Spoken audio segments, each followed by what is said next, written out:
Very excited, of course. The Stanley Cup qualifiers start this Saturday. I know a lot of people have been waiting for this, so it's only fitting.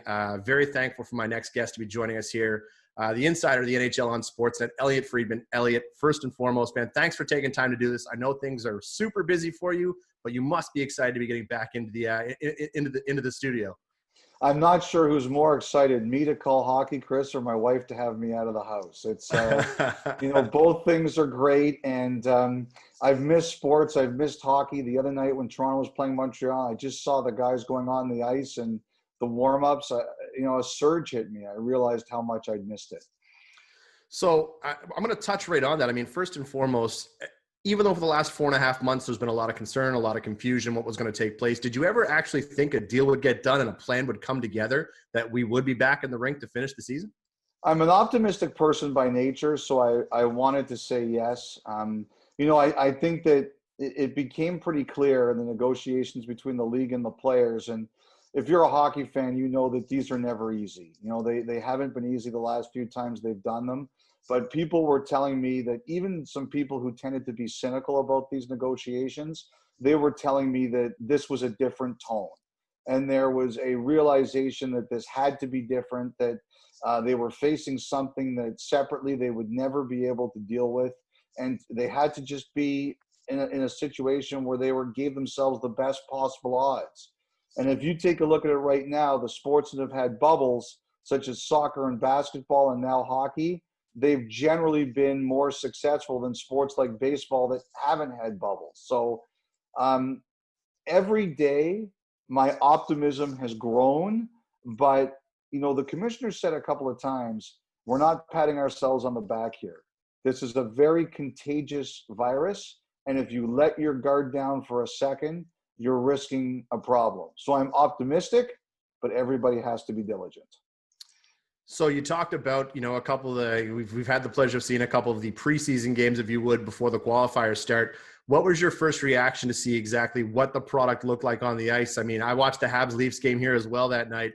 And, as a Montreal fan, I can openly tell you there was a few times where I'm like, all right, looked like the boys were sucking wind a little bit. So you could see it a little bit. But overall, I mean, were you impressed with how quickly the game came together? I agree with you. I think there were some situations where guys were going, oh, this is a bit more than the intra-squad scrimmage. There's no question about that. And it is going to be interesting, Chris. Normally in exhibition play, the veterans get 3 or 4 games before meaningful ones. And for most of the teams, you're only getting 1. So it's going to be very interesting to watch Montreal on Saturday night. I thought some of the games were really intense. Like we had a fight in the Islander Ranger game. I was not expecting that. Some of the games, you could tell that like those top 4 teams in each conference, like St. Louis and Boston, who have 3 extra games to get the kinks out, they weren't on the same level.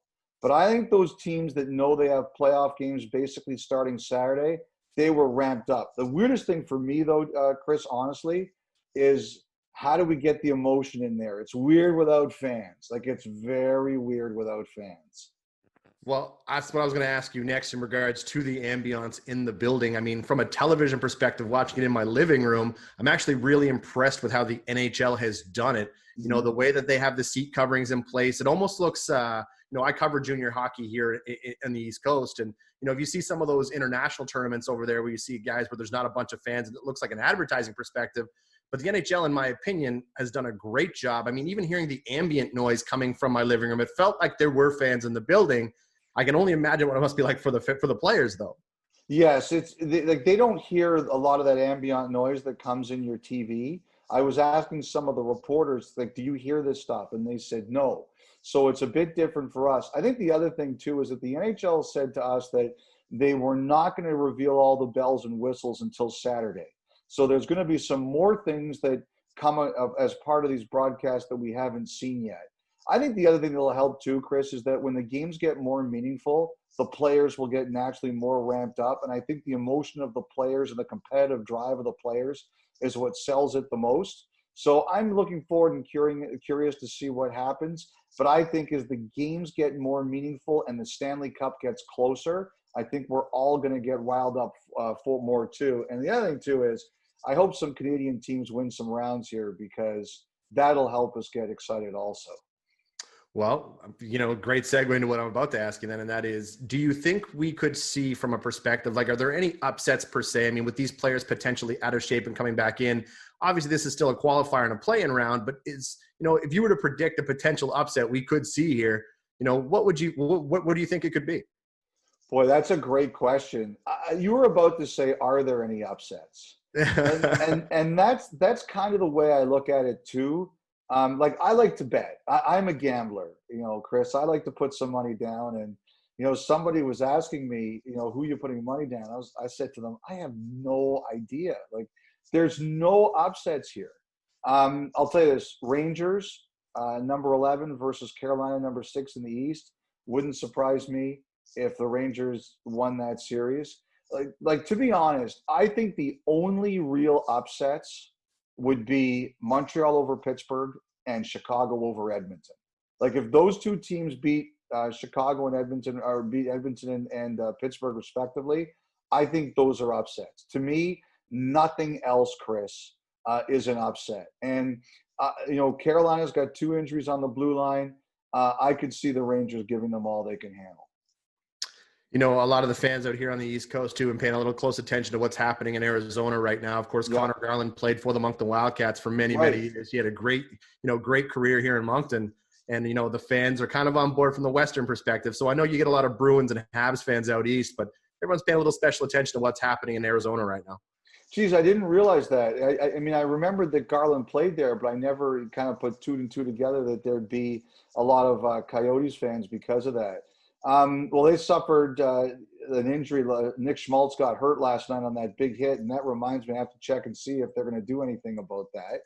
I think the Coyotes, the biggest thing right now is what's happening off the ice going to affect them on it at all. I think those players were really surprised by the fact that the GM terminated his contract, John Chaika, and the league is going to sort this one out over the next little while. The one thing I will say about Arizona and Nashville is it took Nashville a long time to get going this year. And I'm really curious to see, with a fresh start, are those guys going to be back to themselves, or are they going to have trouble getting past whatever kind of affected a lot of their players this year? So that, to me, is the biggest thing. If Nashville's guys look at it as new start, we're back to ourselves, that's big trouble for the Coyotes. If the Nashville guys are still struggling, Arizona's got a shot for sure. Because of all the buzz about hockey coming back, one of the things that actually took place during this quarantine was we were able to see a CBA get agreed to. And a lot of the buzz amongst fans has been, the return to the NHL at the Olympics. Outside of that, is there anything else that you think that would have been a little more important to a CBA agreement outside of the Olympic piece? Well, I think the one thing to me as a fan, because even though I'm a reporter, I'm also a fan of the game. The Olympics is huge. We have not seen Connor McDavid and Sidney Crosby against Austin Matthews and Patrick Kane. We are being deprived as human beings by not being able to see that so far. So I would agree with you. That's number one. I think the most challenging thing and the biggest news, honestly, Chris, is that, with the cap staying as tight as it is for the next few years, some of these teams are going to have real challenges in terms of how they're going to shape their rosters. And that could lead to, fans love player movement. They love rumors. They love free agency. They love stuff like that. And this is going to create the possibility for some movement, teams needing to do things to stay underneath the cap. And to me, that's the most significant thing is what kind of buzz does it create for teams needing to work around that ceiling? Another big story that came out, of course, was the announcement of the Seattle Kraken. It's official. The logo's out. The jerseys are out. Is there any pressure on a team like Seattle based off how much success Vegas had when they expanded into the league? I mean, obviously newer fans into the situation now are going to look at it and go, well, this is what Vegas did, so what's Seattle going to do? First of all, you like it? Do you like the Kraken? You like the name? You like the logo? Yeah. I actually love it. I think it's great. I'm with you on this. And the reason I liked it is because it's not hockey. It was different. It was bold. And sometimes I think in hockey we need to be dragged kicking and screaming into trying new things. And I like the fact that this was new. I do think that Seattle feels some of that pressure. Vegas going to the Stanley Cup final in the first year. And yes, we've got to equal that. They get asked about it. I know that from time to time. I think the thing that, like, you talked about the CBA, I think Seattle's a big winner. You know, a lot of teams looked at what happened with Vegas and they said, we're not making those mistakes again. We're not going to make moves that give Vegas a real advantage over us. But now, because the cap is being flat, I think that's the best thing for Seattle. There's teams that are going to have to sort out their problems, and Seattle's going to be able to help them do that. And Seattle's going to be able to say, well, if we're going to help you do that, how are you going to make it worthwhile to us? So I think that really helps them. And I do think they feel it. I think they want to be competitive fast, not only because of your competitive juices, because you know you're going to be compared to Vegas, so you better be good. Speaking of Vegas, I was going to ask you in regards to the bubble cities. They were confirmed, Edmonton and Toronto, a while ago, but there was a lot of other cities' names thrown around, Vegas as being one of them. Why were Edmonton and Toronto the winners of the bubble cities? They wanted to go to Vegas. You know, Chris, right from the beginning, it was going to be Vegas. And Vegas was willing to make it financially worthwhile to the NHL. They were prepared to, cut them some deals and stuff that really would have been beneficial to the league. As a matter of fact, at one point in time, Vegas made a pitch to host both the NHL and the NBA. They wanted to do both of them. And all the way it was going to be Vegas until the end. And now, if you've been following it, there's a spike there. And they realized it just wasn't going to be possible. So at one time it was going to be Vegas and Vancouver. Vancouver, the BC government basically said, if there's one positive corona test, you've got to shut it down. And the NHL didn't want that. So they were out. And then Vegas basically knew that their situation was getting out of control. So they were out. And, Toronto was always high on the list. They had to kind of redo their bid. The biggest concern about Toronto was the population density downtown. They were worried they were going to be able to keep their bubble secure. But Toronto redid their bid and kind of sorted that out.